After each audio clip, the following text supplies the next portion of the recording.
14वां topic है विनय शिक्षा।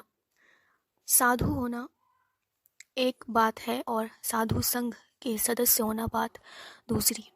मेरे संग में ऐसे लोग भी आ गए हैं जिनमें ना तो विनय है न त्याग। घर द्वार छोड़कर आए हैं पर घर द्वार का मोह अभी भी नहीं छूटा है। इन लोगों में इतनी नीचता और अविनय है कि बड़े से बड़े त्यागी साधुओं की भी परवाह नहीं करते। कुछ भिक्षु ऐसे नीच हैं कि बिहार की सब अच्छी अच्छी जगह पहले से जाकर ले लेते हैं और खास खास साधुओं को बैठने को जगह भी नहीं मिलती। आज जब सुबह मैं उठा तो देखा सारे पुत्र बिहार के बाहर एक झाड़ के नीचे बैठा है। पूछने पर पता लगा कि जगह न मिलने से उसे रात भर बाहर रहना पड़ा। कैसे आश्चर्य की बात है। सारे पुत्र मेरा सबसे प्यारा शिष्य है। बहुत से भिक्षुओं को गुरु के समान है, पर इन सब भिक्षुओं में इतना भी विनय नहीं है कि सारे पुत्र को बैठने के लिए जगह छोड़ दें। ये लोग मेरी साधु संस्था में इसीलिए आए हैं कि ये जगत को बतलाएं कि आदर्श मानव जीवन कैसा होता है। पशु बल की अपेक्षा न्याय बल ही महान है। धन यश आदर सत्कार भोग उपभोग आदि की खींचातानी में सुख नहीं है, किंतु औचित्य के अनुसार समर्पण करने में ही सुख है। पर वे कोई काम कर रहे हों और वह अपने करने योग्य हो तो खुद करने लगना, जैसे सैया साफ करते समय उनकी सैया साफ कर देना, बुहारते देख बुहार देना आदि। नम्रता से उत्तर देना, उत्तर देते समय घृणा से मुंह सिकोड़ने से स्वर को रूखा करने से दुष्कृत की आपत्ति होगी। तथागत के विषय में इस नियमों का पूरी तरह पालन करना चाहिए। उपाध्याय आदि के विषय में भी करीब करीब इसी तरह और अन्य वंदनियों को इससे कुछ कम।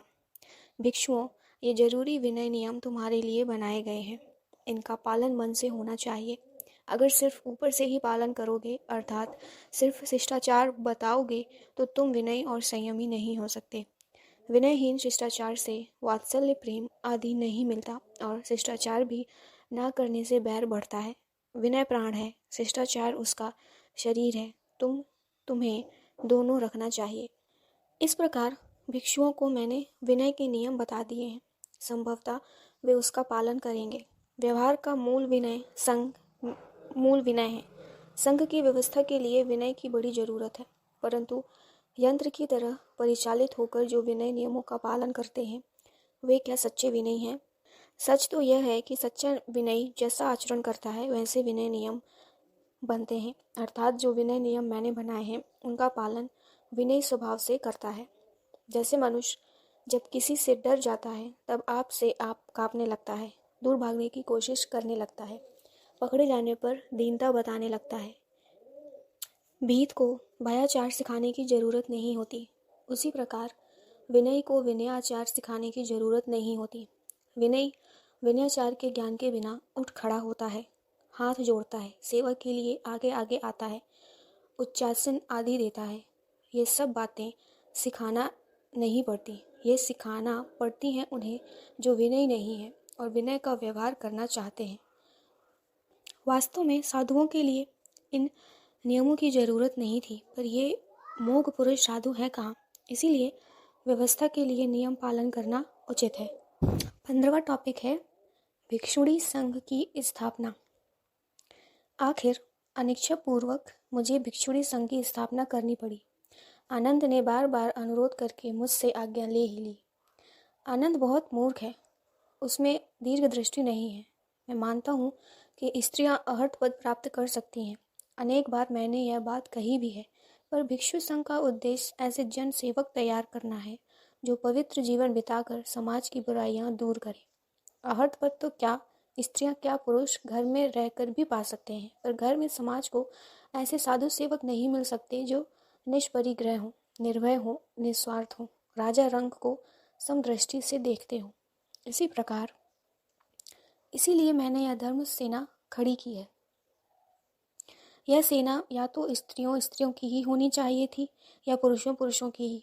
पुरुषों की सेना में कुछ सुविधा अधिक थी और मैं स्वयं पुरुष हूँ, इसीलिए पुरुष सेना का संचालन ही अच्छी तरह से कर सकता हूँ। इसीलिए मैंने यह पुरुष सेना बनाई। स्त्री और पुरुषों की सेना बनाने से यहाँ भी वही संसार बन जाएगा जिसे छोड़कर ये भिक्षु मेरे पास आए हैं।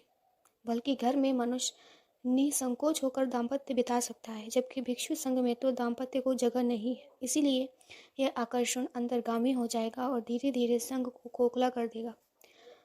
अभी उस दिन एक भिक्षु एक भिक्षुणों के निवास स्थान के सामने चक्कर मार रहा था। कभी वहाँ खड़े खड़े दतौन करता था, कभी वहाँ से पानी लेने जाता था। मैंने इस प्रकार करने को मना किया। तब मैंने देखा कि वह अनअवसर का विचार किए बिना उस भिक्षुणों की तरफ ही करता है, तारीफ ही करता है, उसकी चर्चा करने का अवसर बनाया करता है। वह बड़ी शीलवती है, बड़ी गुणवती है, बड़ी विदुषी है, अच्छा शंका समाधान करती है, अच्छा बोलती है। निस्संदेह वह ऐसी ही है। वह ऐसे भिक्षुओं का शिकार भी न बनेगी। पर इससे कुछ लैंगिक आकर्षण तो बढ़ता ही है। कोई चर्चा करने के बहाने भिक्षुणियों के पास जाते हैं, कोई उन्हें परेशान करके उनकी झिड़कियों का मजा ही लूटना चाहते हैं, कोई विनय का ढोंग करके उनके हाथ जोड़ने जाते हैं, कोई किसी चतुर भिक्षुणी से उपदेश सुनने के बहाने जाते हैं। मैंने इन सब बातों की मनाही कर दी है। कोई भिक्षु भिक्षुणियों का विनय ना करे, उनका उपदेश ना सुने, कोई भिक्षुणी भिक्षु को झिड़कियाँ ना बताए, गाली गलौज ना करे आदि। पर क्या इन नियमों से दोनों का आकर्षण कम हो जाएगा? बहाना सबसे सुलभ वस्तु है। मैं 100 नियम बनाऊंगा तो 101 वहाँ बहाना निकल आएगा। नियम तो रास्ता बताते हैं, चला नहीं सकते। जिन भिक्षुओं में संयम नहीं है वे नियमों में कैद नहीं हो सकते। मुझे तो ऐसा लगता है कि भिक्षुणियों के संघ की शीघ्र अवनति होगी। धीरे धीरे संघ पापाचार का घर बन जाएगा। संघ की जनसंख्या दूनी हो जाएगी और संघ का जीवन आधा ही रह जाएगा और पवित्रता तो नाम शेष ही समझो। आनंद ने भलाई करने का जो प्रयत्न किया है वह कई गुणी बुराई का कारण होगी। 16वां टॉपिक है चमत्कारों की निस्सारता। धर्म का कार्य है प्राणी मात्र को सुख शांति देना। जो इस मार्ग पर अधिक से अधिक चलता है, इसके लिए अधिक से अधिक त्याग करता है, वही सच्चा धर्मात्मा है। पर दुनिया ऐसी अंधी है कि धर्म का पालन करना तो दूर, उसकी कसौटी भी अच्छी तरह नहीं कर सकती। कोई किसी के वैद्यक ज्ञान से धर्म की परीक्षा करता है, कोई ज्योतिष विज्ञान से धर्म की कसौटी करता है, कोई नृत्य कला आदि से। इस मूर्खता का कुछ ठिकाना है? आत्मशुद्धि और जनसेवा इनके बिना भी होती है और इनके होने पर भी नहीं होती। फिर भी लोग ऐसी ही बातों से धर्म की कसौटी करते हैं। उस दिन राजगृह के नगर सेठ को यही पागलपन सूझा। उसने एक चंदन का पात्र बनवाकर एक लंबे बांस पर लटका दिया और जो कोई भिक्षु आता उससे कहता, अगर आप आहर्त हैं तो आप बांस पर चढ़कर पात्र लीजिए। मानो आहर्तपन की कसौटी बांस पर चढ़ने योग्य नटकला हो। ये मूर्ख इतना भी नहीं समझते कि कोई भी नट बांस पर चढ़कर पांव उतार सकता है तो क्या वह आहर्त हो जाएगा? और आहर्त भी बांस पर चढ़ने की कला या शक्ति से वंचित हो सकते हैं तो क्या वे अनहरत हो जाएंगे? वह सेठ भी मूर्ख, दुनिया भी मूर्ख और मेरे बहुत से शिष्य भी मूर्ख। मेरे शिष्यों में से वह पिंडोल भारद्वाज उस सेठ के यहाँ जा पहुंचा।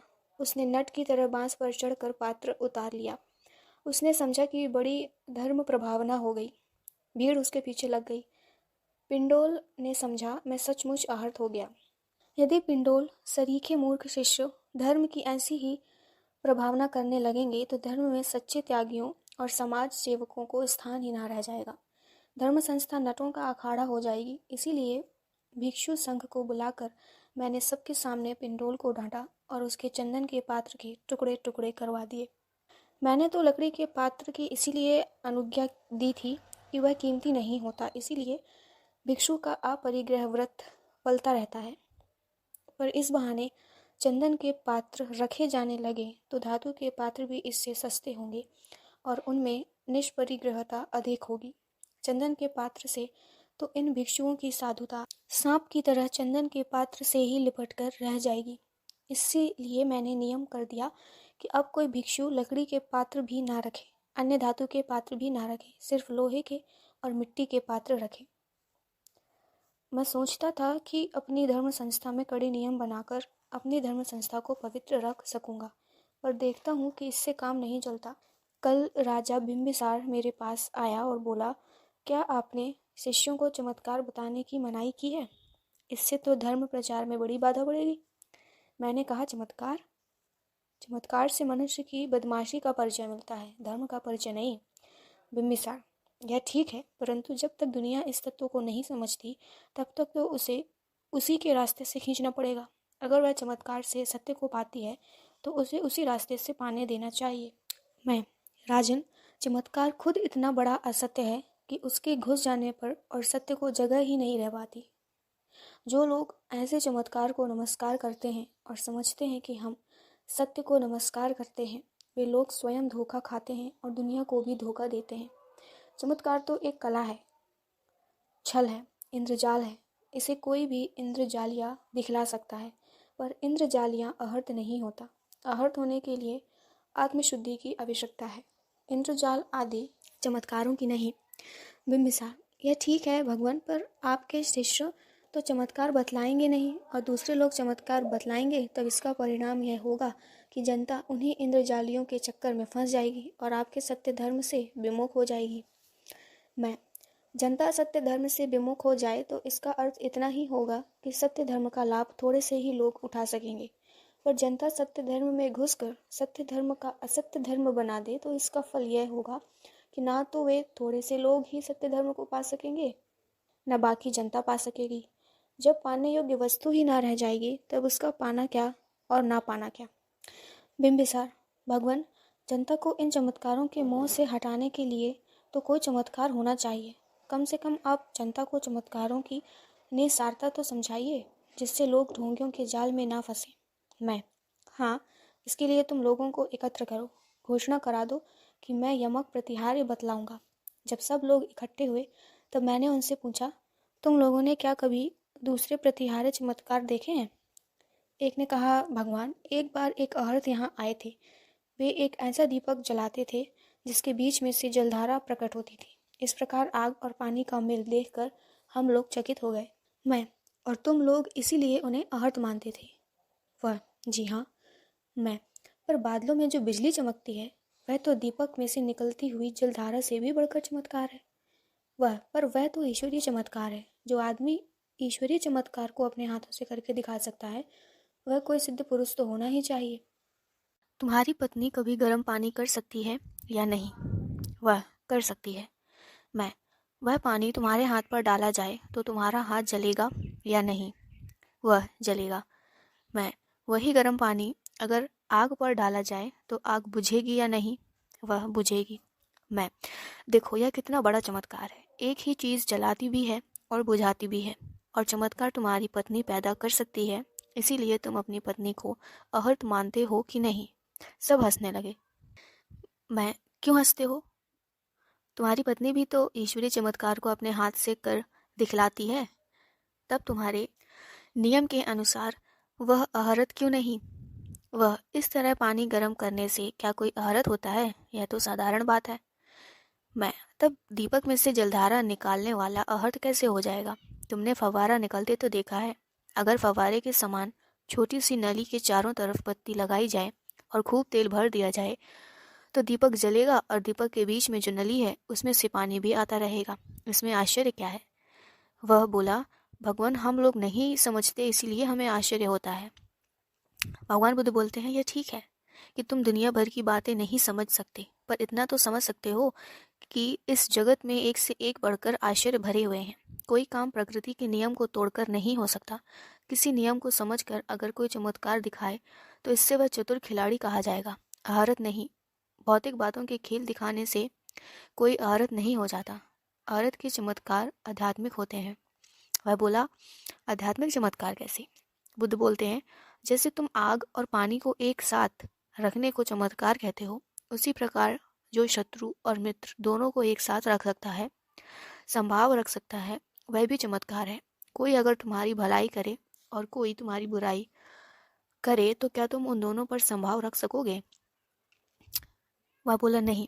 मैं जिस आदमी ने दीपक में से जलधारा दिखलाई थी वह ऐसा संभाव रख सकता था। वह बोला, नहीं, बल्कि एक आदमी ने सिर्फ इतना कहा था कि तुमने भीतर जल संग्रह कर रखा है जिसमें से यह पानी आता है, तो वह उस पर खूब क्रुद्ध हुआ था और उसे अविश्वासी नास्तिक कहकर निकलवा दिया था। वह संभावी बिल्कुल ना था।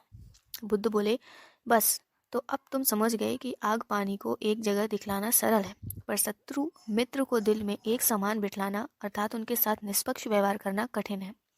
शत्रु मित्र पर एक सरीखा भाव रखना ही यमक प्रतिहार्य है।